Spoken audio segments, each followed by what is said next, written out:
My name is Matthew Garnett. I'm a senior group leader at the Wellcome Sanger Institute.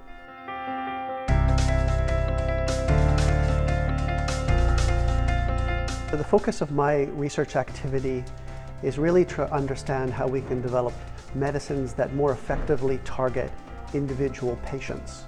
Not all cancers are the same, and so we're trying to really identify vulnerabilities or weaknesses within individual cancer types that can be exploited to develop better medicines. We think it's important to generate reference data sets for the community because it really enables many scientists to access these data and use them in their own research.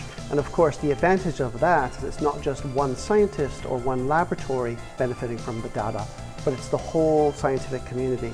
And of course, that can really amplify the impact of that research. There's a number of examples how making our data available have really empowered research.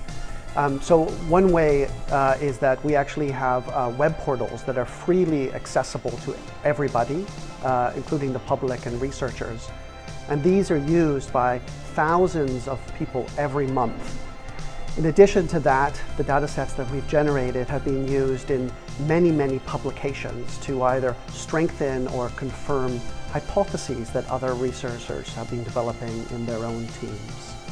In addition to that, some of the technologies that we've developed as building a cancer dependency map are increasingly being used by others.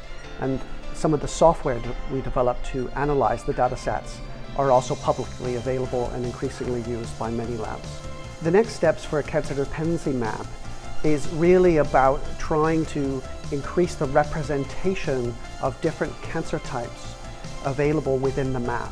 And so what that means is that today there are some cancer types for which we don't have any model systems that we can use in the laboratory to study the disease and to think about how we might develop new medicines for those patients.